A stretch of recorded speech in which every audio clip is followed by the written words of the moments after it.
앞에서 너무 과하게 설명을 해주셔가지고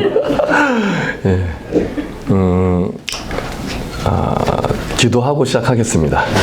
하나님 아버지 감사합니다. 주께서 특별히 한국 땅에 많은 이주민을 모으시고 그들 가운데 섭리하시며 또 주께서 행하신 그 일들을 이 시간 증거하기 원합니다.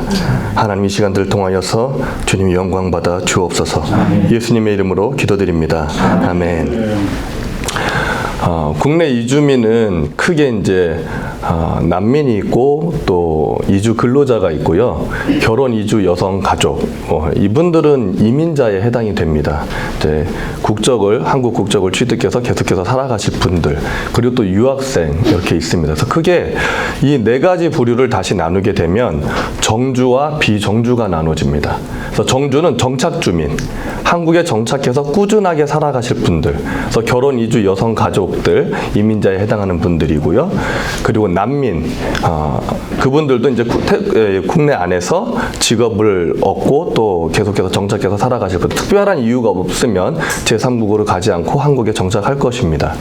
그리고 이제 비정주는 비정착 주민입니다. 그래서 유학생과 이주 근로자, 이분들은 어느 때가 되면 대개 본국으로 돌아가시는 분들입니다. 이걸 왜 나누냐면 비정주와 정주에 대한 선교 전략이 다르기 때문이에요. 그래서 오늘 제가 강의하는 내용은 비정주에 좀 초점을 맞춰서 나눔을 하도록 하겠습니다. 제가 먼저 좀 여러분들에게 드리고 싶은 이야기는 저는 2003년에 태국인 근로자를 처음 만나고 그리고 2004년, 2005년에 한국의 통합주교회 안에서 태국인 예배 부서를 섬겼습니다. 태국인 예배 부서를 섬겼고 그 가운데에 하나님께서 강력하게 개척의 동기를 부여해 주셨어요. 그래서 2006년에 개척을 하게 됐는데요. 먼저는 2004년, 2005년에 한국교회 안에서 태국인 예배 부서를 섬기면서 이분들에 대한 관점이 우리 안에 바뀔 필요가 있다.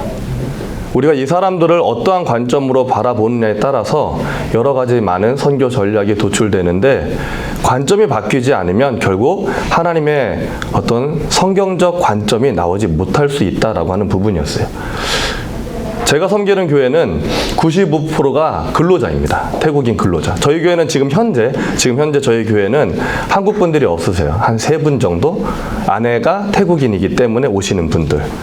전체가 다 그냥 태국인 근로자 분들로 구성이 되어 있고 그 다음에 한 5가정 정도 결혼 이주 여성 가족이 섞여 있고 라오스 분들도 좀 섞여 있고 라오스 분들하고 태국 분들하고는 70% 언어 소통이 가능합니다. 근데 라오스 교회가 태국에 아직까지 세워지지 않고 있기 때문에 아니 한국에 세워지지 않고 있기 때문에 라오스에서 신앙생활을 해 오셨던 분들이 한국에 와서는 저희 교회를 찾아오시는 케이스가 된 거예요. 근데 어쨌든 이주 근로자에 대한 이야기입니다. 여러분들은 이주 근로자 하면 어떤 생각이 드실까요? 보통은 가난해서 돈 벌러 온 사람들, 절대 틀린 얘기가 아닙니다. 그분들의 목적은 본국에서 태국에서 가족들을 제대로 부양할 수 없기 때문에 한국에 돈을 벌러 온 것이죠. 지금 태국에서 대학을 나와가지고 취업을 하게 되면 한 달 급여가 우리나라 돈으로는 35만 원에서 40만 원 정도 됩니다. 그런데 방콕 물가는 한국과 그렇게 다르질 않아요. 그렇기 때문에 살아가기 굉장히 어려운 것이죠. 그래서 한 5배나 6배, 많게는 7배까지 급여를 더 받을 수 있는 한국으로 오게 됩니다. 근데 어느 날 하나님께서 그분들을 보게 하셨는데 저 역시도 그냥 가난해서 돈 벌러 온 사람들, 그래서 뭔가 도와줘야 할 것 같은 그런 느낌들. 저분들이 지금 많은 임금체불 문제로 고민하고 있고 힘들어하고 있고 또 아프면 병원을 가야 되는데 영어도 안 되고 한국어도 안 되고 소통할 수가 없으니까 어설픈 몸짓 발짓으로 병원에서 진료를 받다 보니 제대로 된 진료를 받지 못하는 그런 경우들도 너무 많고 여러 가지 많은 그런 어려움들에 처해 있는 것들을 보게 됩니다. 그래서 뭔가 도와줘야 할 것 같은 그런 느낌들이었던 거죠. 가난해서 돈 벌러 온 사람들, 성경 안에서 발견할 때는 그냥 나그네, 불쌍한 나그네 이런 느낌이었어요. 근데 어느 날 하나님이 그 관점을 완전히 바꾸게 하셨어요. 그 말씀을 먼저 소개하도록 하겠습니다. 이주민에 대한 가장 성경적, 선교적 관점은 저는 이 말씀에 있다고 봅니다. 이 말씀을 보면 내가 그들의 행위와 사상을 아노라 때가 이르면 문 나라와 언어가 다른 민족들을 모으리니 그들이 와서 나의 영광을 볼 것이며 내가 그들 가운데서 징조를 세워서 그들 가운데서 도피한 자를 여러 나라 곧 다시스와 뿔과 활을 당기는 룩과 및 두발과 야완과 또 나의 명성을 듣지도 못하고 나의 영광을 보지도 못한 먼 섬들로 보내리니 그들이 나의 영광을 문 나라에 전파하리라. 나 여호와가 말하노라. 이스라엘 자손이 예물을 깨끗한 그릇에 담아 여호와의 집에 드림같이 그들이 너희 모든 형제를 문 나라에서 나의 성산 예루살렘으로 말과 수레와 교자와 노새와 낙타에 태워다가 여호와께 예물로 드릴 것이요 나는 그 가운데 택하여 제사장과 레위인을 삼으리라. 여호와의 말이니라. 이사야서 66장 18절에서 21절 말씀입니다. 우리는 보통 선교하면 마태복음 28장 18절에서 2절 말씀을 많이 사용합니다. 너희는 가서. 근데 이 가서라고 하는 단어는 헬라어로 포리오라고 하는 단어가 쓰이는데요. 물리적 거리 이동도 있지만 그 포리오 안에는 살아가면서 여행하다 이런 의미가 함께 들어 있습니다. 그래서 물리적 이동 거리와 함께 또 하나는 우리에게 주는 메시지가 있습니다. 그것은 우리가 살아가는 동안 주님 오신 그날까지 우리가 반드시 해야 할 그 일들, 그것이 바로 예수 그리스도의 제자를 삼는 일인 것이죠. 근데 오늘 이 말씀에서는 가서가 아닙니다. 때가 이르면 문 나라와 언어가 다른 민족들을 모으리니 가서가 아니고 그들이 와서 나의 영광을 볼 것이며 한국에 지금 210개국이 넘는 나라가 와 있습니다. 유엔에 등록되어 있는 나라보다 많은 수치예요. 유엔에도 등록하지 않은 나라들까지 쉽게 말하면 전 세계 모든 민족과 열방이 모두 다 한국에 와 있다. 왜일까요? 물론 우리 믿음의 선배들이 정말 주님 안에서 열심히 잘 섬겨왔고 또 선교해왔고 그러한 것들로 분명히 하나님 내리신 복이 있다고 생각합니다. 그러나 더 중요한 것은 하나님의 선교가 한국에서 일어날 그 하나님의 선교가 아직 끝나지 않았기 때문입니다. 남은 과업이 있습니다. 그것이 바로 이주민 선교입니다. 특별히 이사야서 66장의 배경을 보게 되면 그 종교 지도자들이 많이 타락하고 무너지는 때입니다. 쉽게 말해서 마지막 때를 의미하기도 하죠. 그래서 그 마지막 때 하나님이 행하실 그 선교 패러다임은 이주민 선교라고 보는 것입니다. 그들이 와서 나의 영광을 볼 것이며 그 전에 전혀 하나님 알지 못했던 백성들이 와서 하나님의 영광을 보게 됩니다. 그리고 그들은 단순히 와서 보고 끝나는 것이 아닙니다. 그 다음에 여러 지명들이 나옵니다. 이 지명들은 지중해와 아프리카 여러 지명 이름들이에요. 의미하는 것은 모든 민족과 열방을 향하여 하나님의 영광을 보지도 못한 먼 섬들로 내가 그들을 보내리니 그들이 가서 나의 영광을 문 나라에 전파하리라. 성경적 역파송이 여기에 나오는 것입니다. 우리에게 지금 와 있는 이주민들은 단순히 이곳에 와서 예수를 믿고 신앙생활 잘 하는 것으로 끝이 아니라 그들의 본국으로 가서 복음을 전하는 것으로도 끝이 아닙니다. 그 본국을 넘어서 제3국, 제4국으로 타문화권 선교로까지 나아가는 그 그림을 하나님 명확하게 성경을 통해서 말씀하고 계시는 것이죠. 그것이 성경적 역파송입니다. 근데 우리 많은 교회들이 단지 한국에 와 있는 이주 근로자들, 그 이주민들 또는 유학생들, 그들에게 복음을 전하고 예수 그리스도를 제자를 삼아서 그들의 나라에서 신앙생활 잘 하는 것까지에 대한 역파송의 그림을 갖는 경우가 되게 많은데 넘어서야 합니다. 하나님 분명히 그들을 하나님의 영광을 보지도 못한 먼 섬들로 모든 민족과 열방을 향하여 하나님의 영광을 전파하는 그런 열방의 제사장과 레위인으로 삼으시겠다고 말씀하시는 것이죠. 마지막입니다. 나는 그건데 택하여 제사장과 레위인을 삼으리라. 이것이 하나님이 이주민을 바라보는 성경적 관점이에요. 하나님의 관점이에요. 그 전에 저는 정말 가난해서 돈 벌러 온 사람들, 병원 갈 때 도와줘야지, 통역해줘야지, 임금체불 문제 일어났을 때 노무사 찾아가고 변호사 선임해서 이 문제를 해결해 드려야지 했는데 그러다 보니까 하나님의 말씀보다 그 외의 것들이 더 메인 사역으로 자리 잡히는 것들을 많이 봤습니다. 근데 이 말씀을 통해서 아니다. 그러한 것들은 그들을 만나는 것 가운데 필요한 접촉점이고 그들과 좋은 관계를 세우는데 중요한 요소들이고 우리가 궁극적으로 해야 할 일은 하나님께서 바라보시고 계시고 하나님께서 저들을 향하여 어떤 비전을 품고 있는지 그것을 우리가 깨닫고 거기에 부합하는 즉 열방의 제사장과 레위인을 삼는 일에 우리는 전념해야 된다. 그러므로 우리는 하나님의 말씀으로 올인해야 한다. 하나님의 말씀이 심어지지 않는 한 그들이 제사장과 레위인 될 수 없다라는 것이죠. 그리고 여러분 이 말씀이 얼마나 파격적인 말씀입니까? 구약시대 안에서 이방인을 제사장으로 삼는다? 가히 상상할 수 없는 일입니다. 그러나 우리 하나님은 이미 구약에서도 세계 열방을 향하여 선교를 선포하시는데 이방인을 쓰신다고 말씀하시는 것이죠. 저희 성도들은 교회에 오게 되면 하나님의 선교 완성을 이루어가는 선교 공동체라고 하는 정확한 선교적 정체성을 배우게 됩니다. 제가 2004년, 2005년에 개척하기 전에 한국교회 안에서 태국인 예배부서 사역을 섬기는데요. 마음간에 되게 어려움이 있었습니다. 한 30여 년의 이주민 사역, 한국의 이주민 사역을 돌아보면 공통된 아픔이 있습니다. 그게 뭐냐면 한국에 와 있다가 이분들이 교회에서도 아주 잘 섬기고 또는 리더십으로까지 성장하는데 그들의 나라로 돌아가게 되면 거의 대부분이 연락이 끊기는 거예요. 도대체 어디가 있는지, 어디서 무엇을 하는지 알 수가 없다는 것입니다. 단순히 저희뿐만 아니라 저희 태국인 교회들뿐만 아니라 거의 대부분의 이주민 사역단체들이 안고 있는 아픔입니다. 그 부분에 대해서 저희가 고민을 하면서 이유가 뭘까? 근데 먼저는 이런 마음이 들었습니다. 그분들이 본국에 들어가가지고 신앙생활을 잘 하고 있다면 우리와 연락이 끊어질 이유가 없다. 분명히 신앙적인 문제가 발생한 거다. 실족하고 있는 거다. 그래서 우리 상황을 봤습니다. 그리고 태국 상황을 봤습니다. 태국에 예수라고 하는 이름이 들어간 지가 캐톨릭을 통해서 600년이 넘었습니다. 굉장히 오래됐습니다. 그리고 개신교 교회 선교로도 200년이 넘었습니다. 그런데 여전히 태국은 1%를 넘지 못합니다. 그 가운데 저희 교회 성도들은 치앙마이, 치앙라이, 태국의 북부에서 오신 분들은 별로 없고 대부분이 태국의 동북부, 이산 지역이라고 하는 곳에서 왔습니다. 태국 선교는 동북부 중심으로 이루어지지 않았고 북부, 치앙마이, 치앙라이에서도 소수 부족 중심으로 선교가 이루어져 왔습니다. 그래서 치앙마이나 치앙라이 쪽으로는 소수 부족 교회들도 많고 많은 선교단체들, 본부들도 많이 들어가 있는 상황입니다. 현재 상황입니다. 근데 태국의 동북부 이산 지역은 우리나라 땅 넓이만 하고 그곳에 한 2천만 명이 사는 지역인데 이곳에는 0.1%.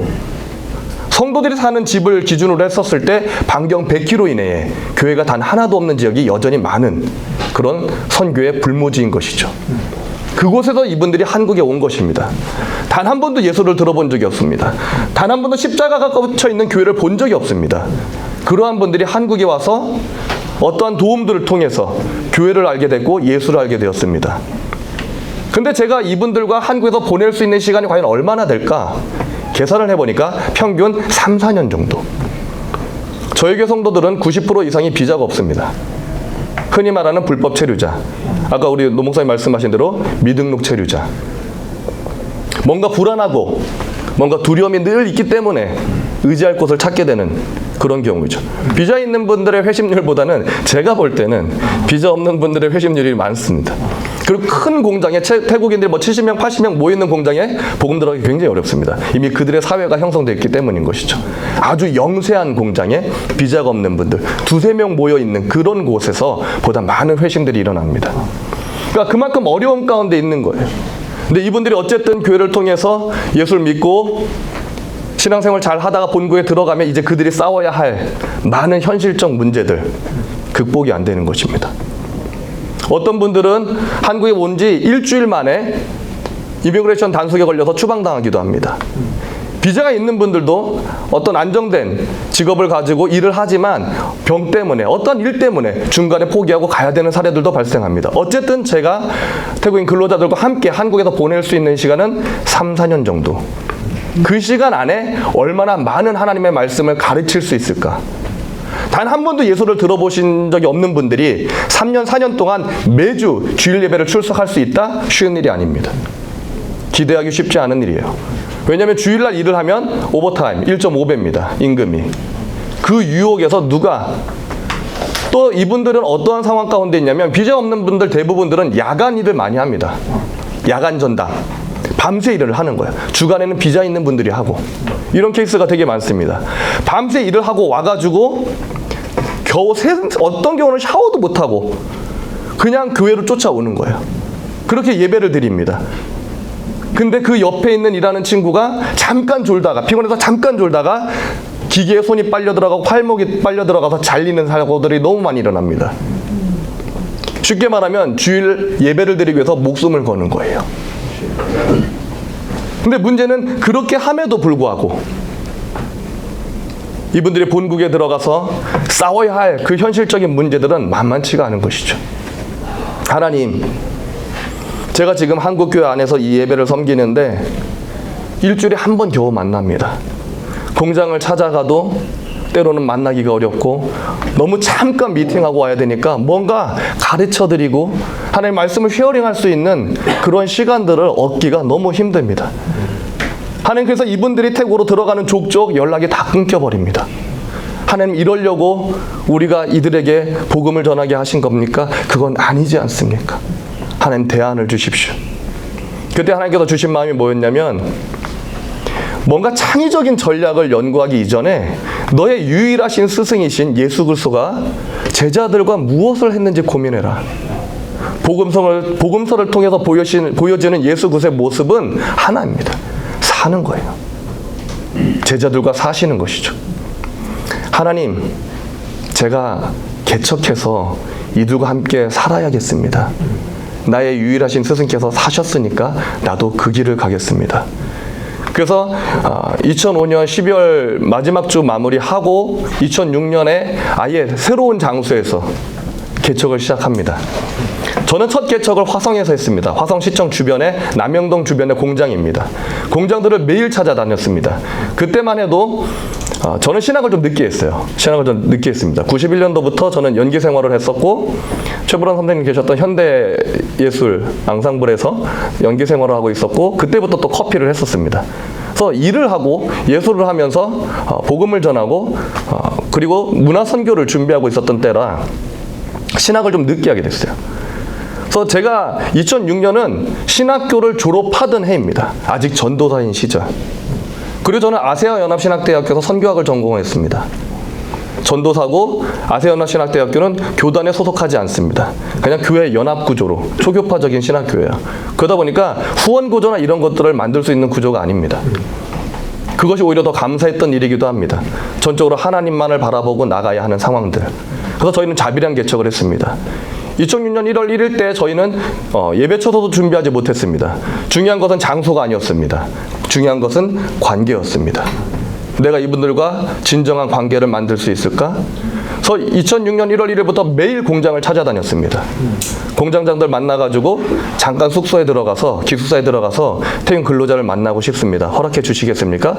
이렇게 말을 하면 어떤 공장들은 쌍욕을 합니다. 목사 새끼들이 공장을 왜 찾아와가지고 당신 같은 사람들 찾아와가지고 근로자들이 자꾸 이상한 생각을 한다는 등 굉장히 험한 이야기들 많이 듣고 쫓겨나기도 했습니다. 그러다가 어느 공장에서 그럼 잠깐 들렸다 가십시오. 허락해주는 공장이 있어서 그렇게 또 기숙사를 찾아 들어가서 특별히 그분들이 교대하면서 주야간이 교대되면서 그분들의 음식을 만들어 먹는 그 시간대에 잠깐 만나는 겁니다. 그걸 매일 갑니다. 어느 순간 이분들이 마음이 열리는 게 보이는 거예요. 저는 처음에 이 신방으로부터 시작을 할 때에 사와디캅 한마디밖에 못했었습니다. 저는 단 한 번도 태국에서 선교를 한 적이 없고 태국에 가서 언어를 하고 온 적이 없었어요. 단지 2002년에 태국에 2번 갔다 온 것이 계기가 되어가지고 그 다음에부터 태국어를 한 과목으로서 선교학 전공하고 있었기에 한 과목으로서 공부를 하고 그리고 2006년에 무식하면 용감하게 통역을 해줄 수 있는 저희 저희 동문 선교사와 함께 개척을 한 것이죠. 어쨌든 그렇게 해서 성도를 매일 만났습니다. 그리고 그분들의 마음이 열리는 걸 보고 하나님 이제는 이분들을 예배 가운데 초청할 수 있을 것 같아요. 장소를 좀 만들어 주세요. 그러면서 화성시청 그 주변에 있는 교회들을 막 찾아다녔습니다. 아무것도 저에게 문을 열어줄 교회는 없었습니다. 그러다가 마지막에 은혜의 동산교회라고 안산에 있는 동산교회에서 분립해 나간 교회인데 그 교회 앞에 저희가 차를 세워놓고 잠깐 졸았습니다. 너무 피곤해가지고. 졸다 딱 깨니까 한 교회가 보였어요. 그게 그 교회였어요. 담임 목사님을 찾아가서 저희 설명을 드리고 저희가 이 교회에 소속할 건 아닙니다. 왜냐하면 저희가 한국교회에서 이미 부서 사역으로서 있으면서 성도들의 성장의 한계를 봤기 때문에 개척을 목표로 했기 때문에 소속할 건 아닌데 잠깐 일시적으로나마 장소만 좀 허락해 주십시오. 저희가 곧 준비되면 나갈 겁니다. 그래서 작은 방을 얻어서 저희 예배를 드리게 됐어요. 거기서 한 3개월, 4개월 있었던 것 같습니다. 근데 한 10명 정도 들어가면 꽉 차는 그냥 작은 방이었습니다. 그렇게 첫 예배가 시작이 된 거예요. 실제로 거기에 한 10명 정도 예배드리는 인원들이 생기기 시작을 해서 그때 이제 두 번째 장소로 안산으로 넘어왔습니다. 음양 전시장에서 다시 또 예배를 드립니다. 거기서 또 한 3, 4개월 지내다가 또 옮겨야 했습니다. 세 번째 장소 들어갈 때 처음으로 48평 남짓한 공간을 렌트해가지고 가운데 중고 파티션을 놓고 부탄가스로 사용하는 가스레인지를 가지고 밥을 해먹을 수 있는 그런 시설 조금 준비해가지고 어쨌든 저희들만의 공간을 만들어서 예배를 드렸습니다. 10개월 보냈습니다. 10개월 되니까 하나님 또 도전을 주시는 거예요. 이제 이들과 함께 살 때가 됐다. 정확히 계산하면 총 1년 10개월이 걸렸습니다. 1년 10개월 만에 저희가 집을 다 정리해버리고 2층 43평, 3층 43평 렌트를 해가지고 3층에 방 5개, 2층에 메인 예배실과 잠옷실, 사무실을 조그맣게 만들고 계단에 있는 화장실에 전기 온수기를 설치해서 샤워실을 만들고 그러고는 그 교회에서 성도들이랑 살기 시작을 한 거죠. 그렇게 5년 살다가 쫓겨나서 5번째 장소로 들어갑니다. 근데 이 5번째 장소로 들어갈 때는 집을 다 정리해가지고 인테리어에서 만들었었는데 쫓겨나다 보니까 돈을 하나도 보상받지 못하고 쫓겨나는 거였어요. 돈이 없으니까 보증금도 3개월에 걸쳐서 분할해가지고 내는데 그걸 건물주가 어쨌든 허락을 해줘서 그렇게 마무리를 하고 그러고 나니까 아무것도 할 수 없는 상황이 됐습니다. 재정이 이제 다 바닥이 난 것이죠. 그때 마음 가운데 이제 우리 성도들과 철거부터 하자. 할 수 있는 일은 철거다. 지하에 공간을 얻었는데 너무 싸게 나온 거예요. 그래서 지하를 얻어가지고 거기서 이제 3개월 동안 성도들이랑 철거로부터 전체 인테리어를 해서 지금 오늘날에 저희 교회가 완성이 됩니다. 이때 성도들이 정말 피와 땀으로 시멘트를 다 뒤집어 쓰고 지하에서 저는 그 여름 공사를 하면서 한 10kg 정도가 빠졌었던 것 같아요. 어쨌든 그렇게 마무리가 됐습니다. 근데 그 이후에 감사했던 것은 뭐냐면 주일날 성도들이 와가지고 그냥 시멘트가 널브러져 있고 건축 자재들이 막 널브러져 있는 곳에서 서서 그냥 찬양을 하고 말씀을 듣고 그리고 식사를 나누고 그런 시간들을 보냅니다. 성도들이 다 도망가지 않을까? 이 공사를 감당할 수 있을까? 근데 감사한 건 매일매일 하나님께서 그날 필요한 자재를 보내주시거나 그 다음날 자재에 필요한 만큼 살 수 있는 재정을 플로잉으로 들어오게 했습니다. 3개월 동안 매일 그 기적을 경험하면서 인건비는 저희 성도들이 몸으로 때우는 거였어요. 어떤 성도들은 모든 일을 그만두고 3개월 내내 풀로 같이 저와 함께 공사를 마무리했죠. 후에 알게 된 것은 하나님이 원하시는 성전은 성도들의 피와 땀으로 만들어진 성전, 후원으로 넉넉하고 쉽게 만들어지는 것이 아니다라는 것을 알게 됐습니다. 근데 어쨌든 제가 한국교회에 있으면서 개척하게 된 동기 또 하나가 있습니다. 첫 번째는 아까 말씀드렸듯이 성도들의 믿음의 성장입니다. 물리적 시간과 물리적 공간을 확보할 수 없었기 때문이에요. 왜냐하면 한국인 모든 예배부서 예배가 끝나고 난 오후 2시, 3시가 넘어서 빈 공간이 났을 때 그때 비로소 예배 한 번을 드리는 거예요. 그러고 나면 다들 다시 공장으로 돌아가야 하는 상황이 연출이 됩니다. 그게 너무 어려웠던 거예요. 우리에겐 시간이 필요한데 성도 정말 하나님 말씀으로 깊이 무장할 시간이 필요한데 이 상태로는 안 되겠다. 그리고 두 번째는 그럼에도 불구하고 하나님의 은혜가 있어가지고 우리 성도들이 목회자에 대한 그런 비전을 갖고 나는 풀타임 사역자가 되겠다라고 했었을 때 제가 지금 성도들에게 보여주는 이 목회 모습으로 아무것도 도전할 수 없을 것 같고 아무것도 적용시킬 수가 없을 것 같은 거예요. 저희 교회가 이제 어느 정도 그래도 아주 큰 교회는 아닙니다. 한 600명 정도 되는 교회였는데 어쨌든 우리 태국인 예배 부서가 수련회를 준비하게 되면 제가 기한서를 잘 써가지고 당에 올려서 통과가 되면 예산도 나오고 차량도 갖다 쓸 수 있고 봉사자도 요청하면 봉사자도 준비가 됩니다.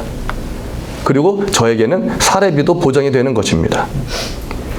그런데 하나님, 우리 성도들이 이런 어려운 상황 속에서도 하나님의 은혜로 말미암아 풀타임 사역자에 대한 비전을 받고 태국에 갔었을 때 그래서 교회를 개척하게 되면 이들은 어디에 기한서를 올려야 합니까? 한국에 있는 선교사인 저에게 기한서를 올리게 해야 합니까? 그렇게 의존적 교회가 세워진다면 얼마 못 가고 다 문 닫을 겁니다. 하나님의 몸된 교회가 무에서부터 세워져 나아가는 것들을 우리 성도들은 경험해야 합니다. 그리고 자신의 생계도 책임질 수 있는 그런 스피릿도 필요합니다. 왜냐하면 이분들이 들어가서 개척할 그 교회가 있는 지역은 크리스찬이 단 한 명도 없는 지역, 자신의 가족조차도 아직 예수를 믿지 않는 그 상황 속에서 시작을 해야 하는데 자기 가족도 부양해야 되고 모든 사역도 자기가 스스로 다 해야 하는 거예요. 전도도 혼자 해야 되고 예배 준비도 혼자 해야 되고 무엇을 하든 혼자 다 감당해야 하는 그런 상황 속에서 하나님 지금 저의 모습은 이들에게 사치스럽습니다. 정말 무에서 하나님의 몸된 교회가 세워지는 것들을 이분들이 경험한다면 그들이 그 땅에 가더라도 믿음을 지켜낼 수 있을 것 같습니다. 그게 개척하기의 동기입니다.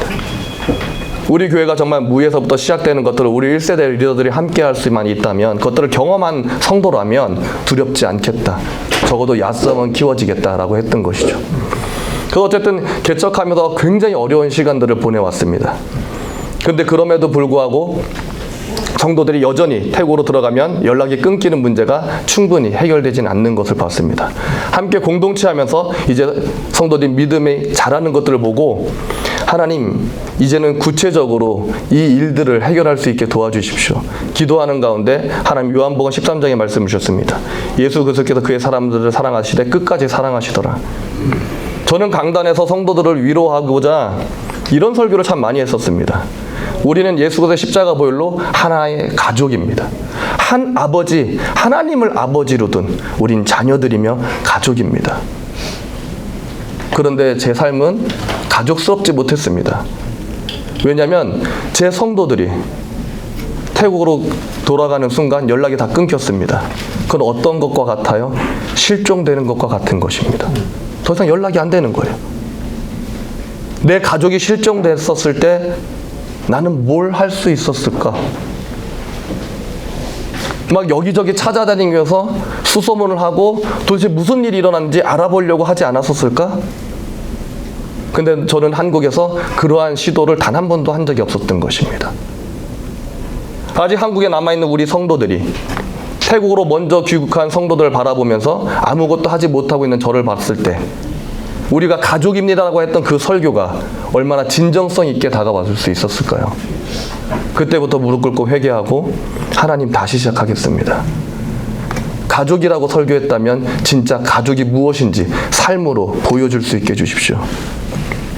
그래서 하나님 그 13장 말씀을 주셔가지고 하나님 끝까지 가겠습니다. 우리가 이들을 찾아가겠습니다. 방콕으로 쫓아간 것입니다. 방콕으로 쫓아가가지고 작은 집을 렌트했습니다. 워낙에 재정이 어렵기 때문에 그냥 그 작은 집 렌트해가지고 월세를 내는 것으로 재정이 다 바닥이 나는 수준이었습니다. 그리고 먼저 귀국한 성도들 중에 그래도 교회에서 리더십으로 있었던 성도들이 어떻게 수소문이 닿아가지고 5가정을 콜링해서 그 집에서 함께 살기 시작을 했습니다. 그렇게 사는 동안에 그냥 있을 수는 없잖아요. 한국에 있었을 때는 성도들만 와 있었어요. 뭐 아빠 혼자 와 있든 엄마 혼자 와 있든 또는 두 분이 와 있든 자녀들까지 온 상황은 아니었으니까. 근데 이 방콕 센터에서는 자녀들까지 다 달라붙은 거죠. 태국에 있으니까 자녀들을 놓고 올 이유가 없잖아요. 넝카이, 우돈 이런 지역에서 방콕에서 무려 10시간씩 떨어져 있는 지역에서 오신 분들이에요. 그분들과 함께 아이들까지 데리고 5가정이 사니까 정말 처절한 가난이 다가온 것이죠. 쏨땀이라고 하는 태국 샐러드죠. 또 꾸에띠아오, 태국식 쌀국수. 그러니까 일반 서민들이 흔히 만들어 파는 그런 비즈니스가 됩니다. 샵은 아니에요. 샵은 벌써 중산층이 되는 것이죠. 태국 서민 비즈니스는 길거리 노점입니다. 작은 카트 같은 거, 그런 수레 같은 거, 또는 부스를 만들어가지고 그런 것들로 생계를 꾸려 나가게 되는 것이었죠. 저희도 똑같이 그런 일들로 시작을 했습니다. 근데 하는 것마다 다 막히는 거예요. 하는 것마다. 도대체 이걸 어떻게 풀어내지? 하는 것마다 다 막히고. 그래서 중고 옷을 띄어다가, 도매상에서 중고 옷을 띄어다가 팔아보기도 하고. 근데 다 안 되는 거예요.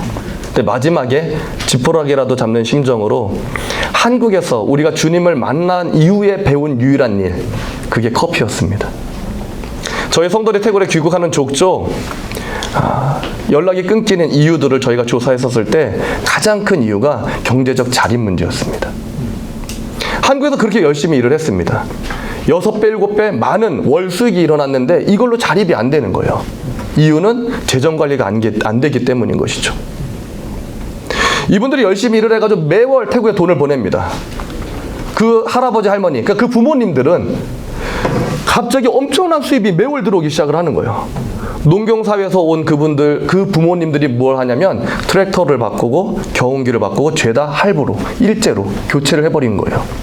근데 이 할부가 끝나기 전에 저희 성도들이 태국으로 귀국을 했습니다. 그럼 뭐가 남은 거예요? 빚이 남은 겁니다. 한 달에 2만 바, 3만 바씩 할부가 나가야 되는 거예요. 한국에서는 그래도 200만 원 플러스 마이너스 받으니까 그거 내고도 생계를 꾸릴 수 있었던 것이죠. 그래서 그 정도의 할부를 만들어 놓은 것이죠.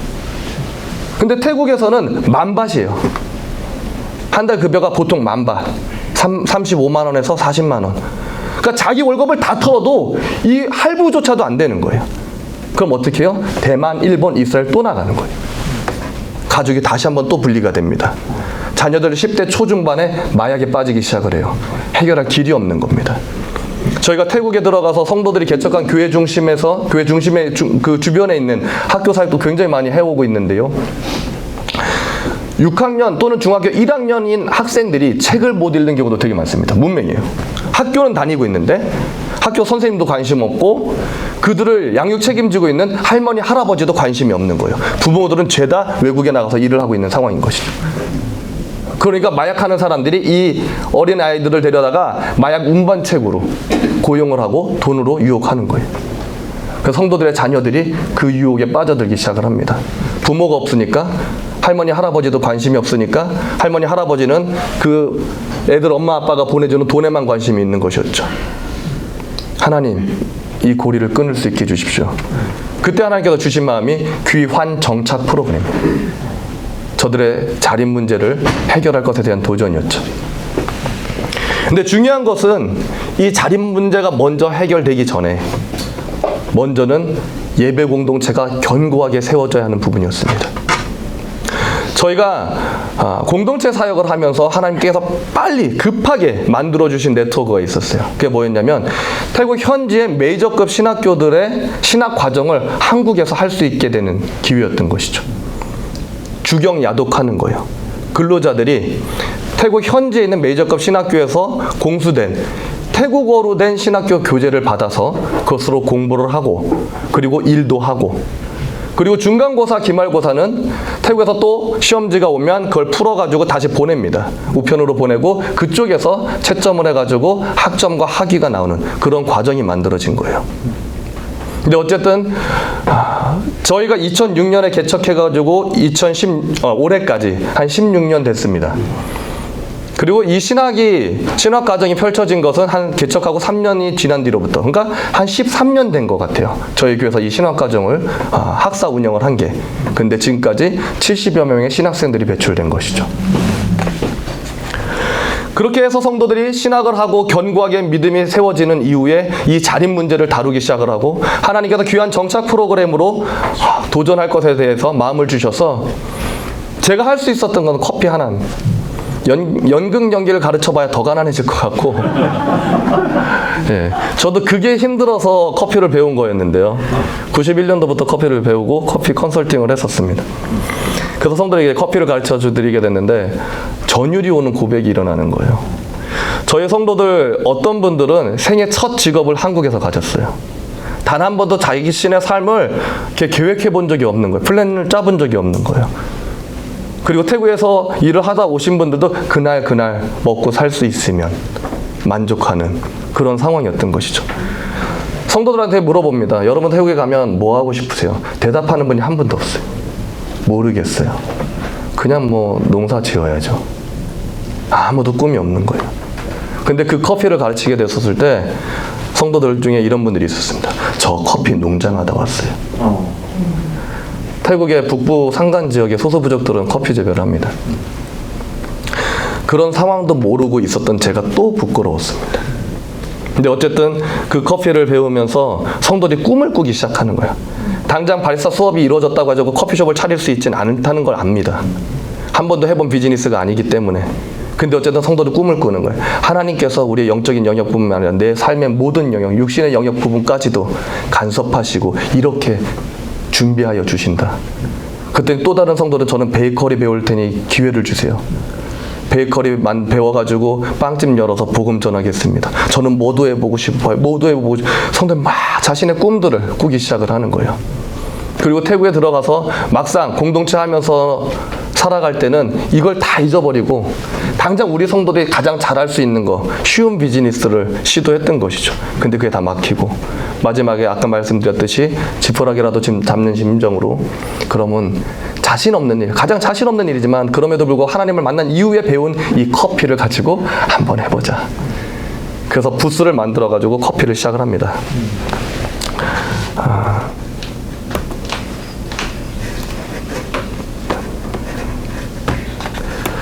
사진을 좀 보여드리겠습니다. 저희 어쨌든 아까 말씀드렸듯이 한 70여 명의 신학생들이 개척하고 3년쯤 지났을 무렵부터 세워져 가지고 그분들이 이제 또 졸업하고 태국에 들어가서 또 MDB를 하고 세운 교회들입니다. 5개의 교회와 1개의 선교센터가 현재 만들어지고 이 5개의 교회를 묶어서 태국의 복음주의 연맹 산하에 한 교단을 설립을 한 거예요. 그리고 이 교단을 세우게 된 이유는 지속 가능한, 선교 지속 가능한 구조가 필요했기 때문입니다.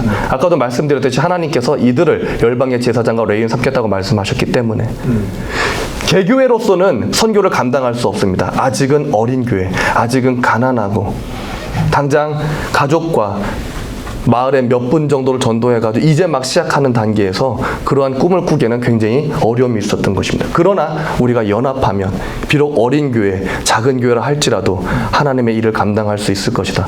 근데 이렇게 묻고 나니까 실제 어떤 일들이 일어나냐면 방콕에 처음 개척했던 헤드쿼터 센터 역할을 한 람성교회에서 그 주변에 있는 캄보디아 근로자 선교를 시작한 것입니다. 그리고 여기 오른쪽 맨 위에 사크라이 지역은 라오스 수도 비엔티엔까지 1시간밖에 걸리지 않는 지역. 그 주변에는 늘 라오스 사람들이 이렇게 교류를 합니다. 라오스 사람들을 만나고 라오스 선교를 준비하는 교회가 되어 있죠. 다시 하던 이야기로 돌아가겠습니다. 카페는 지금 현재 14개가 만들어져 있습니다. 처음에는 부스 카페예요. 이렇게 나무로 부스를 짜가지고 그 에스프레소 머신 하나 놓고 그냥 시작을 하는 거였어요. 그런데 기적이 일어났어요. 매일 커피가 딱 2잔 팔리는 거예요. 1년 동안. 멈출 수 없었던 것이 기적입니다. 다른 일 같았으면 몇 개월 해보고 이 상태면 진작 바꿨어야죠. 근데 멈출 수가 없었어요. 왜냐하면 택시기사와 그의 아내가 매일 찾아오는 거였어요. 택시기사니까 얼마나 많은 곳을 돌아다니면서 커피를 먹어봤겠어요. 이 커피를 잊을 수가 없다고 매일 오시는 거죠. 그러면서 그의 아내가 회심을 합니다. 그거 하나 때문에 저희는 이 부스 카페를 가지고 1년을 끓은 거예요. 근데 급기야 하나님께서 1년이 지나고 나서 성도들로 주주 이사를 구성을 해가지고 행정적으로나마 어떤 비즈니스든 할 수 있도록 법인 회사를 설립할 수 있게 해주셨어요. 법인회사 설립하고 아내는 로스팅 기계를 또 구매를 해가지고 이제 로스팅실을 두고 프랜차이즈를 해야겠다 이렇게 준비를 하는데 또 한 번 큰 시험이 옵니다. 제가 학부를 마치고 개척을 했잖아요. 그리고 쫓아다니면서 이 일을 하다 보니까 MDB를 한 달 반쯤 다니고 나서 학교를 하루도 못 가고 여기에 매진을 한 거예요. 5년 동안 학교를 못 갔습니다. 그래서 아세아 연합신학대학교 MDB 퇴학을 당했어요. 퇴학을 당해가지고 아예 입시부터 다시 봐야 되는 거예요. 근데 영락교회 제2여전도회 권사에서 연락이 왔습니다. 선교사님, 저희가 선교사님 MDB 장학금 3년치 전액을 예치시켜놨습니다. 올해 당장 와서 공부하십시오. 5년 동안 안 와가지고 퇴학당했다고 하는데 한 번 더 연기하시고 안 오면 선교사님하고는 관계를 끊겠습니다. 왜냐면 저희가 개척할 때 유일하게 월 20만 원씩 후원해 주던 유일한 교회였습니다. 저도 굉장히 괴로운 거예요. 저희 성도들이 태국에 들어가가지고 저희 그 작은 센터에서 3년 동안 저랑 같이 살면서 힘겨운 시간을 보내다가 이제 뭔가 법인 회사? 사실 뭐 그럴듯한 회사도 아니고 비즈니스 아이템도 있었던 게 아닙니다. 그냥 이거라도 해보려고 만들긴 만들었는데, 그래서 성도들은 나름대로 이제 뭔가 하나님께서 길을 열어주시나 보다 막 기대가 커지고 있는데, 이 순간에 제가 다 스탑하고 MDB 3년 더 한다고 하면 우리 성도들이 어떤 마음이 들까? 너무 괴로운 거예요. 제가 지금 웃고는 있는데, 예, 시간이 지나서 웃고 있습니다. 그때는 얼마나 많이 울었는지 모릅니다. 하나님, 뭐라고 말을 하죠? 뭐라고 말을 하고 3년 스탑하고 MDB 공부를 마무리할까요? 꼭 MDB 마무리를 해야 하나요? 제가 목사가 안 되면 안 되나요? 교회 개척해가지고 지금까지 교계 법이 있잖아요. 네. 세례식 또는 뭐 성찬, 그때 목사님들 초청해서 다 했습니다. 제 손으로 세례 주지 못해도 우리 성도들 세례 받는 게 더 중요하죠. 제 손으로 몇 명 주는 게 중요한 게 아니라 우리 성도들이 세례를 받는 게 중요한 겁니다. 그건 누가 주든 그렇게 중요한 게 아니었어요. 단지 성도들이 예수의 제자가 될 수 있다면 내 포지션이 뭐든 그건 중요하지 않았던 것이죠.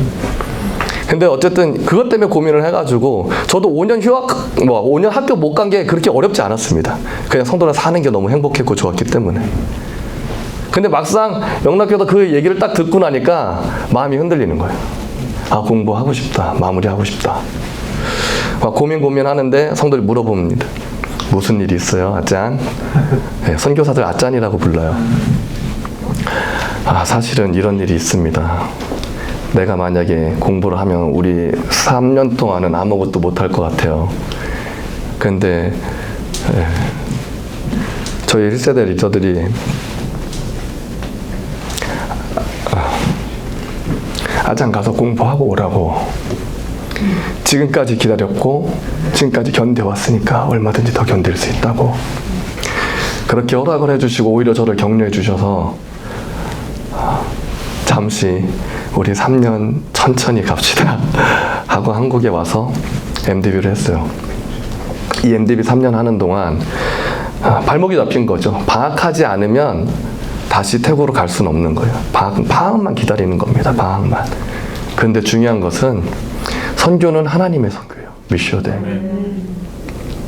제가 서약하면서 가장 감사한 게 저희 성도들과 패밀리십을 이루어 주신 거. 그리고 두 번째는 제가 아무것도 할 수 없는 상황을 가장 중요한 시기에 맞닥뜨린 거. 그래서 지금도 저희 사역에 대해서 누군가 뭐라고 말씀하시면 드릴 말씀 별로 없었어요. 그냥 하나님이 하셨습니다. 제가 이렇게 만들어 놓고 스탑하고 3년 MDB 하는 동안 하나님께서 성도들의 마음을 불같이 일으키신 거예요. 그때 교회가 5개가 개척이 되고 카페가 14개가 만들어졌어요. 제가 아무것도 할 수 없었는데 자랑할 수 없어서 감사한 거예요. 제가 설치고 다니면서 뭘 만든 게 아니거든요. 1호점입니다. 가운데 머리 노란 형제, 맛 형제, 쿤맛이라고 하는데 맛이라고 하는 형제예요. 1호점은 처음에 만들었을 때 한 10평 남짓 했어요. 아주 작은 카페였어요. 돈들이 없으니까 성도들이 한국에서 번 돈 갖고 그렇게 뭐 투자를 많이 할 수 있는 게 아니에요. 그래서 저희는 어쨌든 비즈니스 접근할 때 이분들 어쨌든 경제적으로 자립을 해야 하니까 대도시에서 접근을 했다간 다 망할 것 같은 거예요. 카페 경영에 대한 경험이 없는데 대도시에서 스타벅스나 아니면 뭐 탐앤탐스나 할리스 이런 카페들도 지금 태국에 다 들어가 있거든요. 경쟁에서 살아남을 수가 없는 거죠. 우리는 안 된다. 그러지 말고 우리 형편을 좀 생각하셔서 중소도시. 짱왓이 이제 도개념이고 태국에 이제 군 단위예요. 암퍼라고 해요. 암퍼 단위에서 암퍼급 도시에서 샵을 하자. 그래서 10평 남짓한 가게. 그게 이제 성도들이 또 투자 가능한 금액인 것이죠. 근데 기적이 일어났어요. 이 1호점 만들었는데 줄을 100m, 200m 줄을 서는 거예요. 8개월 만에 8배 사이즈로 확장을 했고 지금은 3층 전체, 건물 전체 카페에 레스토랑 2개가 더 돌아갑니다. 그리고 이 형제가 목회자가 되는 성도들이 개척을 하고 또 지금 현재 개척해서 목회를 하고 있는 곳에 후원자로 서 있는 거예요. 여기는 4호점입니다. 태국은 트랜스젠더의 천국입니다. 동성애 천국입니다. 저는 공동체 생활을 했기 때문에 성도들 같이 살았잖아요. 트랜스젠더들도 가끔 들어와서 같이 살아요. 동성애 커플도 너무 많아요. 근데 같이 살아요. 제가 한국교회 요청하고 싶은 것은 배척하지 마십시오. 그들을 교회 리더로 세울 수는 없습니다. 왜냐하면 눈에 보여지는 죄가 있기 때문에. 하지만 예배 가운데는 초청해야 합니다. 하나님의 말씀을 가르칠 수 있는 기회는 반드시 얻어내야 합니다. 그 말씀이 뿌리 내릴 때 성적 정체성도 회복됩니다.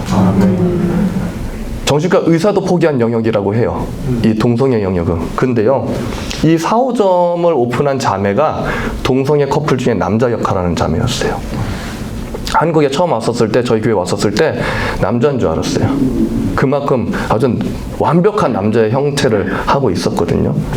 근데 이 자매가 동해 가서 동해시 쪽에서 그 마사지 하는 일을 했어요. 근데 교회를 통해서 큰 갈등이 있었죠.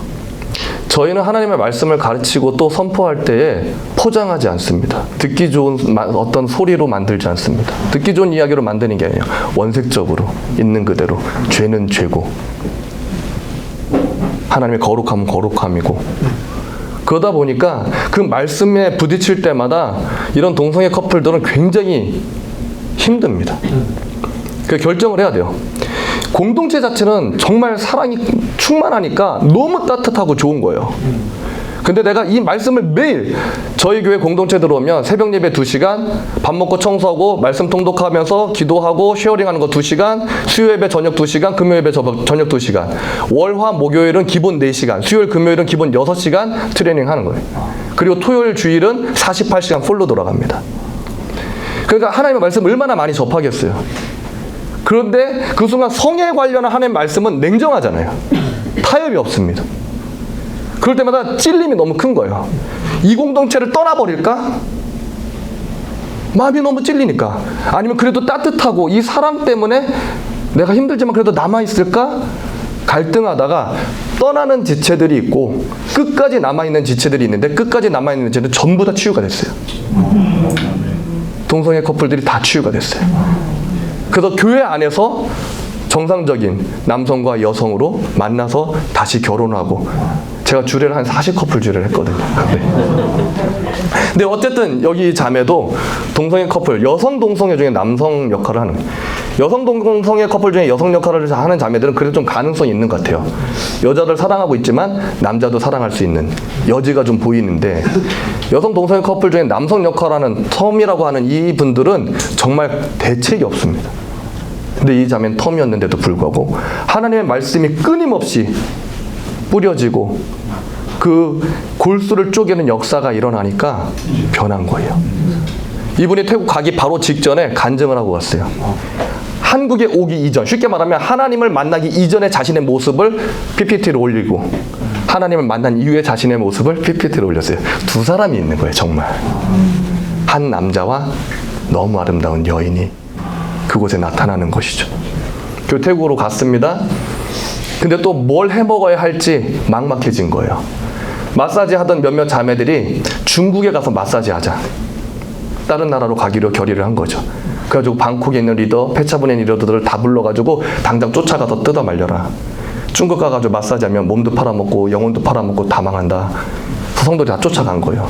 그리고 위로하고, 하나님께서 그래도 우리에게 이런 기회를 주지 않았냐, 같이 카페 해보자, 도와줄게 해가지고 자매는 태국에서 커피를 성도들을 통해서 다시 배우고 저 4호점을 열었어요. 4호점을 열었는데 하루에 600잔씩 커피가 나가는 거예요. 근데 더 큰 기적이 있습니다. 저 카페는 지금 운영을 하지 않아요.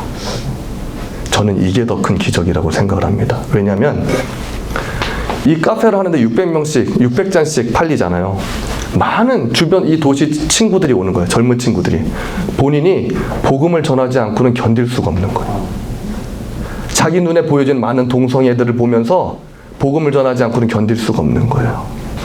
카페 오너가 알바들한테 다 맡겨놓고 본인은 그 애들 붙들고 자기가 동성애하다가 어떻게 변했는지, 성적 정체성이 어떻게 회복됐는지, 그 중심에 누가 계셨는지, 그 예수 그리스도가 누구신지를 전하기 시작을 했어요. 그리고는 어느 순간 자신이 부족함을 느끼고 MDB 공부를 하고, 그리고 이제는 완전한 교회가 된 거예요. 작은, 이렇게 장사 잘 됐던 카페를 포기하고 아주 작은 부스만한 카페에 겨우 달려있는 교회를 하는데 풀타임으로 돌아가죠. 이제는 카페 경영이 우선이 아니에요. 복음을 전하는 일이 우선이고, 오늘 라인을 통해서 사진이 왔는데 교회 부지를 보러 다니고 있는 거예요. 아참 기도해 주세요. 지금 월세 내고 계속 지내왔는데 하나님 은혜가 있으면 이제는 좀 이 월세를 좀 벗어나고 싶어요 라고 고백을 해온 것이죠. 그래서 네 번째 카페는 이제는 경영이 잘 되는 카페가 아니라 완전한 교회가 되어 있는 것입니다. 그리고 5호점이 들어가고 6호점 같은 경우는 방콕에 있었는데 거리 예배를 매일 드리는 거예요. 그리고 여러 카페들이 만들어지고, 우리 성도들은 모두가 다 카페를 하고 싶어 하지 않아요. 당연한 거잖아요. 사람은 다들 자신이 하고 싶은 일들이 있습니다. 그리고 제가 이 비즈니스 에즈 미션을 적용하고 있지만 참고로 저희는 목회자들 이중직을 지향하지는 않습니다. 초기 개척 때는 자신의 생계까지 책임져야 하는 그 상황 때문에 일해야 하는데, 어느 순간 교회가 자리 잡히면 모든 비즈니스는 성도들에게 넘기고 목양에 올인, 하나님의 말씀을 가르치는 일, 그것을 계속해서 연구하고 공부하고 신방 다니는 일에 24시간을 할애해도 부족한 게 현실이기 때문에 이중직 할 시간이 없을 거다. 그래서 여러분들 지금 당장은 그렇게 시작하지만 여러분의 목회 마스터 플랜 안에는 그 비즈니스를 스탑하고 그것들을 성도들에게 다 넘겨주고 목양에만 올인하는 마스터 플랜을 그려놔야 한다. 저희는 그렇게 갑니다.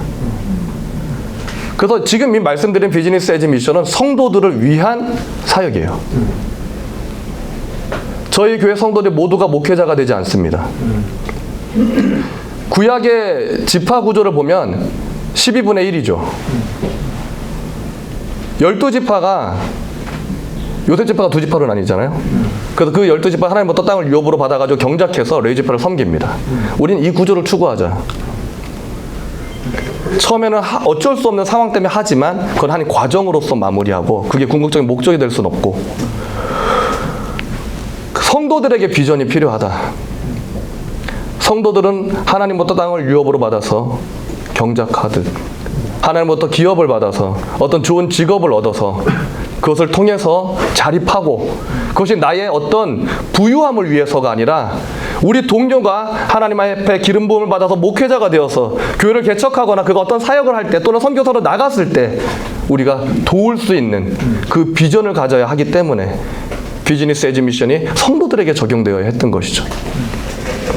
두 번째는 저희가 두 번째 비즈니스 에즈 미션 적용했던 것들은, 성도들이 제가 아까 말씀드렸듯이 방콕에 처음 우리 센터 했었을 때요, 중고 띄어다 팔아봤다고 했잖아요. 태국의 일반 서민들이 쉽게 접근하는 비즈니스 중에 하나예요. 근데 한국에서 보니까 너무 많은 옷들이 너무 쉽게 버려지고 있는 거예요. 너무 멀쩡한데 철 바뀔 때마다 옷을 다 새로 사요. 하나님, 이 자원들이 너무 아깝습니다.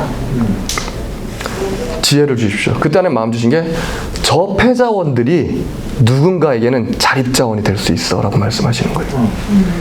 그래서 주변의 교회들한테도 말하고 아는 분들한테 말해서 옷을 모아달라고 했었습니다. 먼저는 저희 교회로 옷들이 엄청 이렇게 들어오면 분류를 해요. 분류를 하고 저희 성도들도 매년 옷값을 다 해결을 합니다. 중고들이 들어오면 파카든 겨울 파카든 아니 반팔 티셔츠든 일괄적으로 1,000원. 굉장히 싸죠. 1,000원입니다. 그러니까 성도들이 부담이 없는 거예요. 그 어떤 분들은 그 대신 30장도 사요. 왜요? 태국에 선물로 보내려고. 중고래도 옷감이 너무 좋은 거예요. 그래서 잘 골라가지고 그것들을 박스에 싸가지고 보내는 거예요. 가족들 선물로. 그래서 성도들과 본국에 있는 가족들 옷값이 거의 해결이 되는 거예요. 그래도 굉장히 많이 남습니다. 저 옷들을 다시 모아가지고 컨테이너 작업을 하는 거예요. 이렇게 컨테이너를 해가지고 태국 방콕에 아울렛 매장을 열었죠. 일본의 신주쿠 아울렛이라고 하는 이 중고 옷 아울렛 매장이 있어요. 그러니까 일본의 의류들을 메인으로 하고 한국 의류도 조금 섞여 있긴 한데 거기는 태국에 10 몇 개까지, 그러니까 전국 체인으로 운영을 하는 거예요. 그래서 거기를 벤처마킹 해가지고 거기다 좋은 디스플레이를 해서, 그리고 한류가 있잖아요. 한국에서 온 의류라고 하니까 너무들 좋아하는 거예요. 그래서 의류, 모자, 가방, 신발. 그리고 여기 앞에 보면 여기는 이게 디스플레이 하지 않았고 싸놨습니다. 안에 보면 디스플레이 예쁘게 다 돼 있어요. 근데 이 앞에는 싸놓습니다. 이 옷들은 뭐냐면 진짜 해지고 그리고 어떤 뭐랄까 아무도 찾지 않는 옷들, 이런 옷들을 이렇게 싸놓고 이것도 팔아요. 이걸 누가 사가냐면 이 주변에 있는 캄보디아, 미얀마, 라오스 건축, 건설 현장에서 일하는 노동자들이 하루 입으면 옷이 다 해지는 거예요. 천값보다 싸게 팔아요. 저희는 그냥 받았잖아요. 그래서 어쨌든 약간 해진 옷조차도 땅에 떨어지는 게 없어요. 버려지는 게 없어요. 100% 선교비로 만들어지는 거예요. 그래서 이 일들을 통해서 또 여러 사람이 아니라 여러 가정이 경제적으로 자립하고 교회가 자립을 하는 거예요. 여기에 많은 돈이 들어가기도 합니다. 지금은 물류비가 비싸져가지고 어떤 분들은 차라리 그냥 돈을 보내지 그래요. 그것도 뭐 가능합니다. 그러나 돈을 보내면, 선교비를 그냥 보내면 받으면 좋은데 남는 게 없는 것 같아요. 그리고 그 가치를 잘 모르는 것 같아요. 이렇게 보내면, 우리가 여기서 물류비를 들여서 이걸 보내면 그분들은 옷을 받아요. 노동하지 않으면 현금화 되지가 않습니다. 거룩한 노동이 일어나는 거예요. 내가 노력한 만큼, 내가 기도하고 노력한 만큼, 내가 기도하고 땀 흘린 만큼 하나님이 채워주는 것들을 경험하는 것이죠. 메인 본사에서는 이렇게 우선 관리를 하고, 치앙라이, 치앙마이 또는 그 국경 지역에 있는 성도들은 보따리 장사를 해요. 여기서 도매로 가져가서 또 팔고. 그 생각보다 많은 가정들이 경제적으로 자립할 수 있는 하나의 또 다른 콘텐츠가 되는 것이죠. 그리고 세 번째 비즈니스 에이지 미션을 지금 준비하고 있습니다.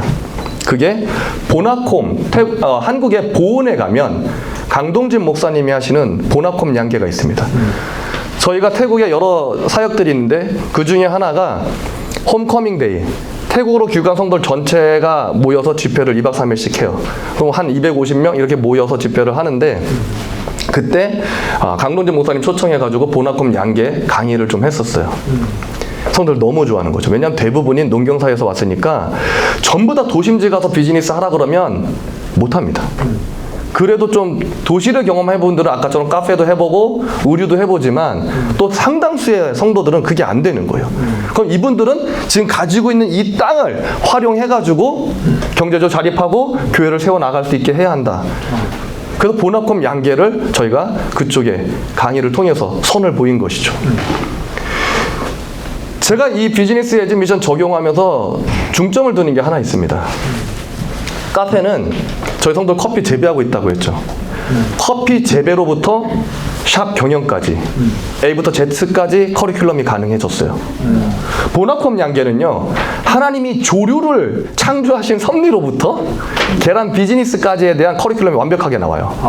닭의 사회, 닭의 먹이, 닭이 사는 집, 이 구조들까지 다 완벽하게 나옵니다. 그리고 아까 의류 같은 경우는 수출입에 대한 것을 우리 성도를 배울 수 있어요. 한국에선 수출을 하는 거고 태국에 저희가 세운 회사는 수입을 하는 거예요. 그 과정들을 성도들이 무역을 쉽게 말하면 공부할 수 있는 과정이 되고, 그 다음에 지금 리사이클링에서 업사이클링으로 지금 넘어가는 단계에 있습니다. 쉽게 말하면 중고 의류들을 해체해가지고 다시 디자인해서 새 옷으로 만드는 거예요. 새 제품으로.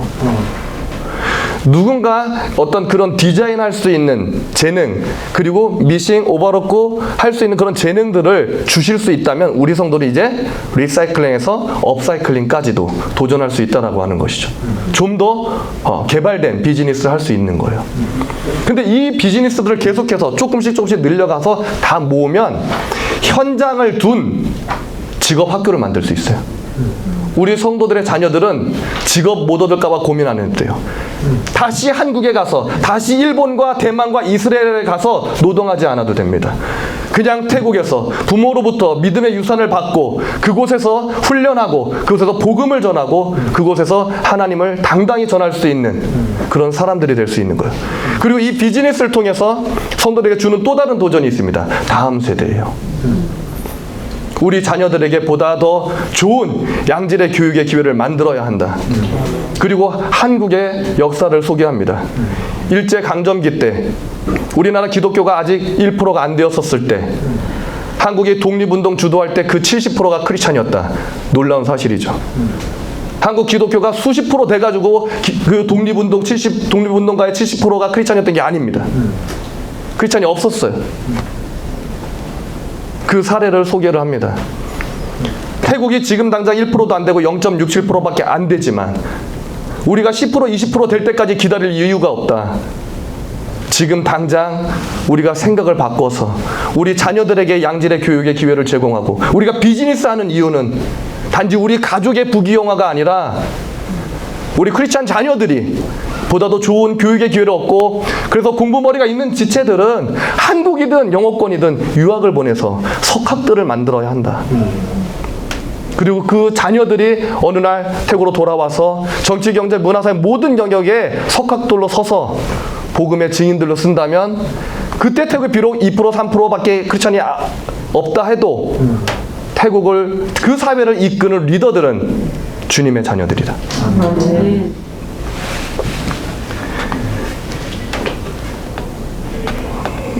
저에겐 비전이 있습니다. 저희가 개척하고 12년의 마스터 플랜 마무리하고 본의 아니게 코로나 덕분에 하나님께서 코로나 내려주신 게 저에게 굉장히 큰 은혜예요. 저는 개인적으로 안식년은 천국에서 잠도 천국에서 이렇게 생각을 했습니다. 공동체를 하다 보니까 하루에 잠을 2시간 이상 자면 죄 짓는 줄 알았었어요. 왜냐면 성도들이 밖에 가서 일을 하고 들어와가지고 잠드는 모습을 봐야 잘 수 있는 거예요. 그게 목동이죠. 목자이신 주님이 목동에게 양을 맡기셨어요. 근데 양이 다 들어오지도 않는데 먼저 뻗어 자면 이건 목동이 아니잖아요. 사꾼도 안 돼요. 그러니까 성도들 와서 잠들 때까지 기다렸다가 다 잠든 모습 보고 그리고 문을 잠그고 자고 또 새벽에 새벽 예배 드려야 되잖아요.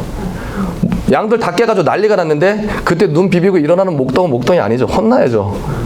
먼저 일어나서 준비하고 그러다 보니까 2시간 이상 자기가 쉽지 않았던 것 같아요. 개인적으로는 지병이 좀 있습니다. 고혈압이 있는데 그러나 그런 것도 주님 앞에 맡기고 어쨌든 생명 주셨으니까 뭐 주님 부르시는 그날까지는 최선을 다하고 열심히는 하자 해서 그렇게 살았어요. 근데 지금은 좀 잡니다. 지금은 좀 잡니다. 성도들이 너무 힘들어해서 이제는 성도들이 대부분의 사역들을 직접 감당들을 하고 있으니까 제가 지금 여기 와 있는 동안 설교도 저희 성도들이 다 합니다. 신학을 하고 있는 성도들이 있고 또 설교문들을 저희가 다 검열을 하고 그렇게 해서 설교들을 맡겨서 하니까 다 가능합니다. 근데 어쨌든 12년 마스터 플랜이 그렇게 끝나고 안식년 없이 바로 들어가려고 했는데 코로나가 터져가지고 본의 아니게 안식년 아닌 안식년을 가졌죠. 태국에 못 가는 것만 안식년이 된 겁니다. 한국 안에서는 계속해서 사역이 이루어졌고 저희는 코로나 상황이 그렇게 어렵지 않았던 것 같아요. 큰 타격이 없었던 교회 중에 하나입니다. 성도들이 오지 못하면 제가 가면 됐거든요. 공장을 찾아가는데 공장을 들어갈 수 있는 방법들을 연구했습니다. 코로나 긴급 구호 키트를 만드는 거예요. 박스에다가 이것저것 다 담고 거기에 마스크 1개를 넣든 몇 개를 넣든 그리고 이제 손 세정제 같이 섞어서 넣고 박스 겉에다가 코로나 긴급 구호 키트라고 써서 붙여놓고 들고 가면 문을 열어줘요. 그거 없이 가면 난리가 납니다. 근데 그걸 가지고 가면 문을 열어줍니다. 그래서 그걸 갖다 주면서 성도를 만나고 계속 신방사역으로 대체해가지고 계속해서 성도를 만나고 기도해주고 그리고 줌과 페이스북을 통해서 같이 예배드리고 그리고 저희는 비대면 예배는 딱 2번밖에 안 했던 것 같아요.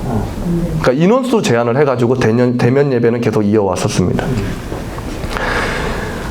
그리고 어쨌든 12년 마스터 플랜 그렇게 마무리되고 2년 코로나 기간은 조금 변형된 사역의 형태였지만 어쨌든 사역을 이어가면서 많은 것들을 점검하는 시간들이 되었고, 반면에 태국 현지에 있는 교회들이 더 견고하게 연합되는 역사가 일어난 거예요.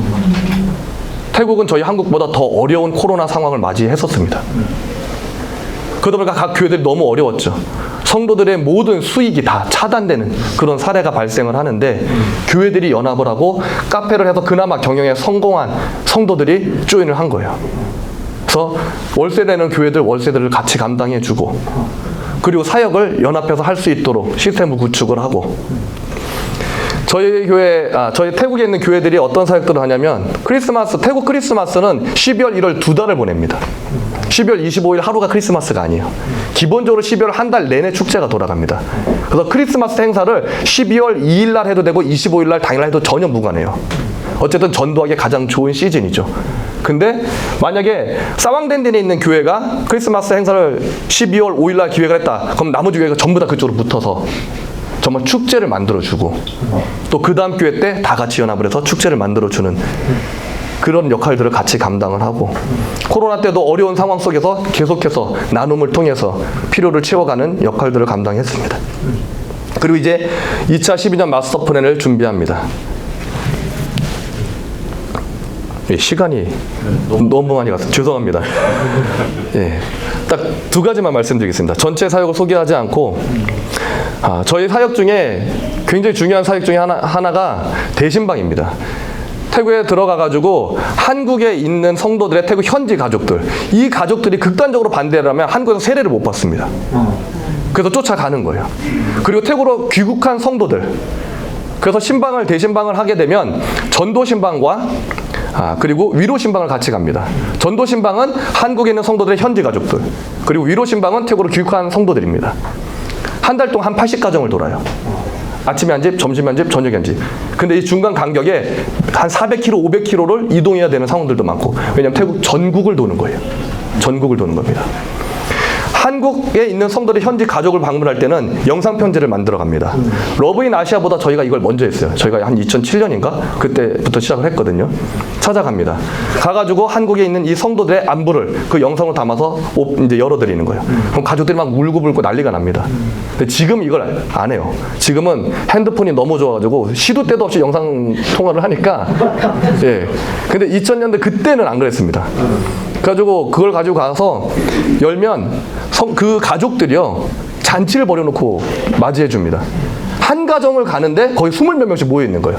일가 친척 이웃집까지 다 끌어모아가지고 기다리고 있는 거죠. 그리고 그 복음을 성도들을 통해서 직접 듣게 하는 거예요. 간증을 통해서. 안부만 담았으면 그냥 러브인 아시아예요. 근데 이 안에는 간증이 들어갑니다. 한국에서 어떻게 지냈는지, 어떤 문제가 있었는데 어떻게 해결됐는지, 그것들을 아잔들을 통해서, 쉽게 말하면 목사님들을 통해서, 선교사님 통해서 어떻게 해결이 되었는지, 그 가운데 주님이 이 모든 것들을 이루어 주셨다 하는 것들을 간증하고, 그래서 그 예수가 누군지를 이 집안의 가장의 역할을 하는 이분을 통해서 전달이 되는 것이죠. 그리고 그 간증이 끝나면 말씀을 펼치고 구체적으로 복음을 전합니다. 집단 회심이 일어나는 거예요. 그리고 그때는 하나님께서 특별히 또 역사하셔서 병든 자들이 많이 치유가 되고 귀신이 쫓겨나는 역사들이 일어나는 것이죠. 그래서 그렇게 돌면 보통 한 120에서 130명 주님을 영접을 합니다. 그 일들이 일어났는데 한 가지 큰 이슈를 발견했어요. 어떤 분들이 진짜 다 됐다, 이제 회심할 때가 됐다, 우리 이제 초청하자 하는데 이분이 딱 멈추는 거예요. 아짱, 내가 만약 이 순간에 예수를 근데 내가 죽으면 붓다가 나를 안 받아주면 어떡해? 이렇게 얘기를 하는 거예요. 되게 낯선 얘기. 이게 뭔 얘기죠? 무슨 말이냐면, 태국의 목회자들도 자신의 부모, 자신의 아내 장례를 치르면요, 화장은 절에서 해야 돼요. 기독교 장례 문화가 없어요. 방콕에 있는 초대형 교회들 몇 군데 외에는 자체 공동묘지나 어떠한 것들을 갖고 있지 않습니다. 빈손은 교회에 차릴 수 있을지 모르지만 마지막 여정인 장지 문제는 절에 가야 되는 거예요. 근데 중요한 거는 태국은 토양상 힌두와 불교가 섞여 있는 데다가 샤머니즘, 애니즘 엄청 강합니다. 민속신앙이 너무 강한 지역에. 그래서 자신이 이 순간 절에서 화장이 되면 자신의 영혼에 대한 책임은 부처한테 있다고 생각을 하는 거예요. 무슨 얘기가 아닙니다. 굉장히 심각한 얘기입니다. 그분들한테는. 지금 여러분들도 마찬가지예요. 여러분들 우리 부모님을 여태까지 같이 신앙생활 잘하다가 절에 가서 화장한다고 해서 구원에 문제가 생기지 않습니다. 근데 문제는 여러분들 마음도 편치 않을 겁니다. 근데 이분들한테는 단순히 편치 않은 정도가 아니라 신앙 문제로 작동하는 거예요. 그래서 성도들한테 이제 다시 돌아와가지고 물어봅니다. 군맛, 만약에 부모님 돌아가시면 장례 어떻게 해야 돼요? 그럼 얼굴색이 확 변합니다. 깊은 한숨이 나오는 거예요. 절에 가서 마무리해야 되는데 또 한 분한테 물어보고 또 다른 분들한테 물어봅니다.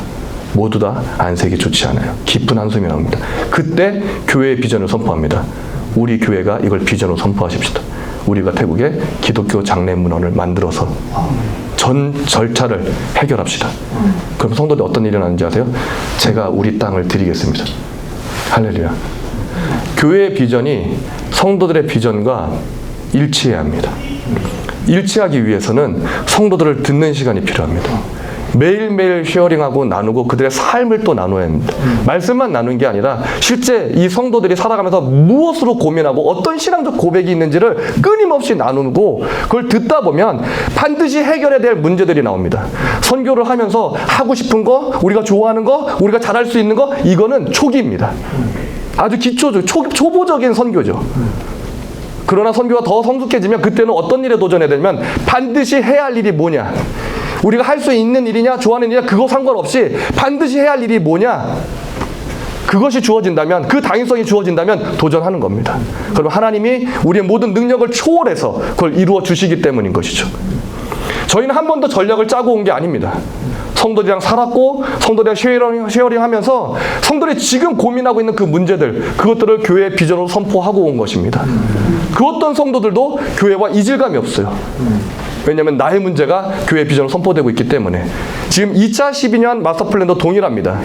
그래서 기독교 장례문화원과 수도원 사역을 엮어서 완전한 사역을 선포해주고, 그리고 태국이 기독교 개신교 교회 선교가 200년이 넘도록 1% 넘지 못한 가장 큰 이유는 자신학화가 되지 않았기 때문에, 학자를 배출해내지 못했기 때문에. 태국에서 가장 큰 신학교인 방콕 바이블 세미너리에 제가 목회학 박사과정 한 학기 하면서 교수들과 많이 교류를 해봤는데, 문제는 그 큰 신학교의 박사학 과정이라고 디민 하나밖에 없는 겁니다. 200년 동안 제일 큰 신학교에 박사과정이 디민 하나밖에 없다는 거.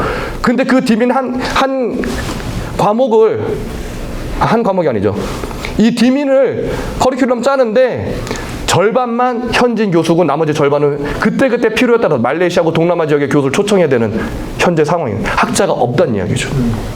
그래서 선포하는 게 이제부터 12년 동안 우리가 학자 20명을 배출하자.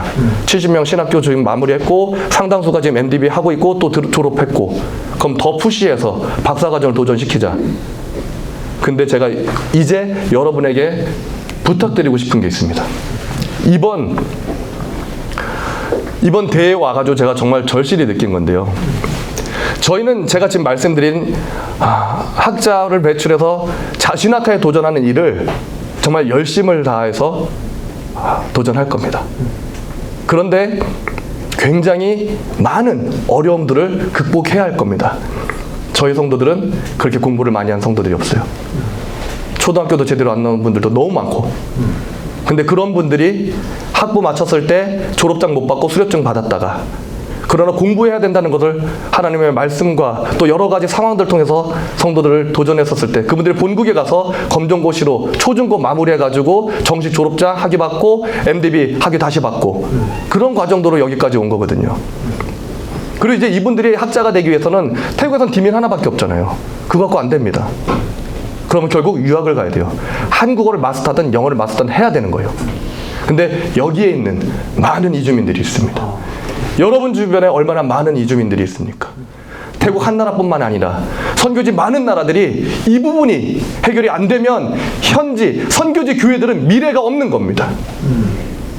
선교지 교회 미래를 위해서는 선교지 현지인의 학자들이 배출이 되어야 합니다. 근데 여기에 있는 분들, 여기 있는 많은 여러분 주변에 있는 그 이주민들은 언어를 가졌어요. 그분들은 빠를 수 있습니다. 저희보다 훨씬 빠를 수 있습니다.